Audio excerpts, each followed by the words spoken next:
कांग्रेस की बार बार मिट्टी पलीत क्यों करा रहे हैं सैम पित्रोदा? आखिर भाजपा को मिल गया फ्रंट फुट पर बैटिंग करने का मौका। सैम पित्रोदा की वजह से हो रही कांग्रेस की किरकिरी, सियासी उठा पटक है या चुनावी चाल? नेताओं के बोल और इरादों में क्या है अंतर? राजनीतिक दंगल में कौन किस पर है भारी? हर सियासी दांव की इनसाइड स्टोरी प्रजातंत्र। चल रहे लोकसभा चुनाव के बीच कांग्रेस के लिए अगर सबसे ज्यादा किसी ने मुश्किलों को खड़ा किया है तो वो उस व्यक्ति का नाम सैम पित्रोदा है। सैम पित्रोदा के बयान ने भाजपा को कांग्रेस पर हमलावर होने का मौका दे दिया है। यही कारण है कि सैम पित्रोदा को अपने पद से इस्तीफा देना पड़ा है। वहीं कांग्रेस को लगातार उनके बयानों को लेकर सफाई देनी पड़ी है। हालांकि सैम पित्रोदा के बयानों को लेकर भाजपा कांग्रेस पर जबरदस्त तरीके से हमलावर है। भाजपा सैम पित्रोदा के बयान पर राहुल गांधी पर सीधे प्रहार कर रही है और उनसे सवाल भी पूछ रही है। कांग्रेस भी सैम पित्रोदा के बयान को लेकर बहुत ज्यादा कुछ बोलने की स्थिति में नहीं है।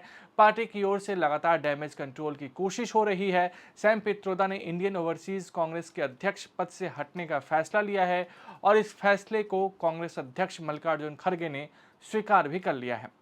अब क्या किया सैम पित्रोदा ने? चुनाव को लेकर बात करते हुए सैम पित्रोदा ने कहा कि एक दृश्य राम मंदिर, भगवान, इतिहास, विरासत, हनुमान, बजरंग दल और सभी प्रकार के मुद्दों पर केंद्रित है।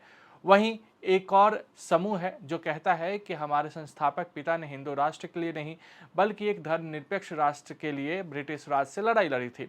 हम दुनिया में लोकतंत्र का चमकता उदाहरण है। सैम पित्रोदा ने आगे कहा कि भारत में अलग अलग शक्ल सूरत वाले लोग मिलजुल कर रहते हैं। उन्होंने कहा कि हम 70-75 साल से बहुत खुशहाल माहौल में रह रहे हैं जहां लोग यहाँ वहाँ के कुछ झगड़ों को छोड़कर एक साथ रह सकते हैं।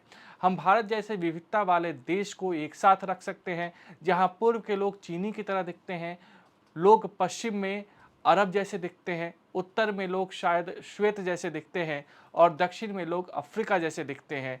इससे कोई फर्क नहीं पड़ता है। भाजपा ने बनाया मुद्दा। प्रधानमंत्री नरेंद्र मोदी ने सैम पित्रोदा की भारतीयों की त्वचा के रंग को लेकर की गई नस्ली टिप्पणी को लेकर विपक्षी पार्टी पर निशाना साधा और जोर देकर कहा कि देशवासी त्वचा के रंग के आधार पर अपमान बर्दाश्त नहीं करेंगे। मोदी ने पूछा, त्वचा के रंग के इस खेल के लिए शहजादे को किसने इजाजत दी? मोदी ने कहा, मैं बहुत गुस्से में हूं।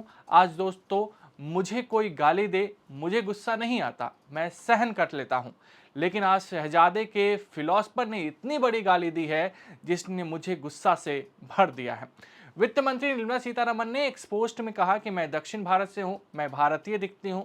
मेरी टीम में पूर्वोत्तर के उत्साही सदस्य हैं, वे भारतीय दिखते हैं। पश्चिम भारत के मेरे सहयोगी भारतीय दिखते हैं। स्मृति ईरानी ने कहा कि कांग्रेस हमेशा देश को धर्म एवं जाति के नाम पर बांटती रही है। योगी आदित्यनाथ ने कांग्रेस नेता सैम पित्रोदा के ताजा बयान को भारत को रंग और चमड़ी के आधार पर बांटने का प्रयास करार देते हुए कहा कि इससे 140 करोड़ भारतीयों का अपमान हुआ है और कांग्रेस को इसके लिए माफी मांगनी चाहिए। कांग्रेस की सफाई। कांग्रेस ने हालांकि पित्रोदा की टिप्पणियों से खुद को अलग करते हुए इसे दुर्भाग्यपूर्ण और अस्वीकार बताया। पार्टी ने कहा कि वह इन टिप्पणियों से खुद को पूरी तरह से अलग करती है। पित्रोदा की इस टिप्पणी से खुद को अलग करते हुए कांग्रेस महासचिव जयराम रमेश ने एक पोस्ट में लिखा कि सैम पित्रोदा द्वारा भारत की विविधताओं को जो उपमाएं दी गई है वह अत्यंत गलत और अस्वीकार है। भारतीय राष्ट्रीय कांग्रेस इन उपमाओं से अपने आप को पूर्ण रूप से अलग करती है। रमेश ने एक पोस्ट में कहा कि पार्टी प्रमुख मल्लिकार्जुन खड़गे ने पित्रोदा के निर्णय को स्वीकार कर लिया है। आम आदमी पार्टी के राज्यसभा सदस्य संजय सिंह ने भारतीय जनता पार्टी पर दलितों से नफरत करने का आरोप लगाते हुए कहा कि इंडिया गठबंधन का कोई भी घटक दल कांग्रेस नेता सैम पित्रोदा की कथित नस्लवादी टिप्पणियों का समर्थन नहीं करता है। किसे फायदा किसे नुकसान? हालांकि इस लोकसभा चुनाव में यह पहला मौका नहीं है जब सैम पित्रोदा के बयान की वजह से कांग्रेस भाजपा के निशाने पर आई है। इससे पहले इनहेरिटेंस टैक्स की बात करके सैम पित्रोदा ने कांग्रेस की किरकिरी करा दी है। अब भाजपा को सैम पित्रोदा पर निशाना साधने का एक और बड़ा मौका मिल गया है। इनहेरिटेंस टैक्स को लेकर भाजपा लगातार सैम पित्रोदा पर हमलावर तो थी ही, अब उनके रंगभेद वाले बयान को लेकर भी बीजेपी कांग्रेस की सोच से जोड़ने की कोशिश कर रही है। कांग्रेस को इस बात की जानकारी भली भांति है कि सैम पित्रोदा ने जिस तरीके का बयान दिया है वह इस लोकसभा चुनाव में उसे डैमेज कर सकता है। यही कारण है कि कांग्रेस ने सैम पित्रोदा के बयानों से खुद को अलग कर लिया है, लेकिन ऐसा लग रहा है कि पानी बह चुका है। भाजपा पित्रोदा के बयान को इस चुनाव में पूरी तरीके से भुनाने की कोशिश करेगी और कहीं ना कहीं देशवासियों को इसे कांग्रेस की सोच बताएगी। शहजादे, आपको जवाब देना पड़ेगा। चमड़ी के रंग के आधार पर मेरे देशवासियों का अपमान मेरा देश सहन नहीं करेगा और मोदी तो कतई नहीं करेगा।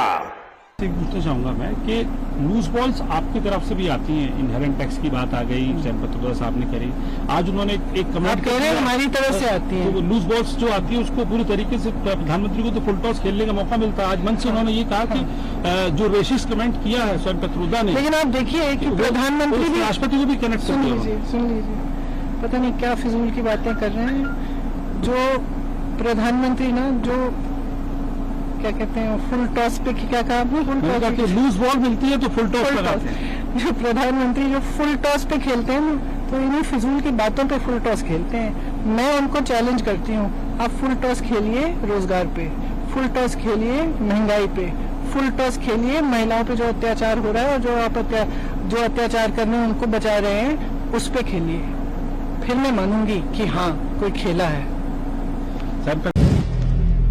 अगर आप भी लेना चाहते हैं देश दुनिया की तमाम जानकारी तो आज ही सब्सक्राइब करें हमारे चैनल को। साथ ही नीचे दिए बेल आइकन को जरूर दबाएं ताकि हर अपडेट आप तक पहुंच सके।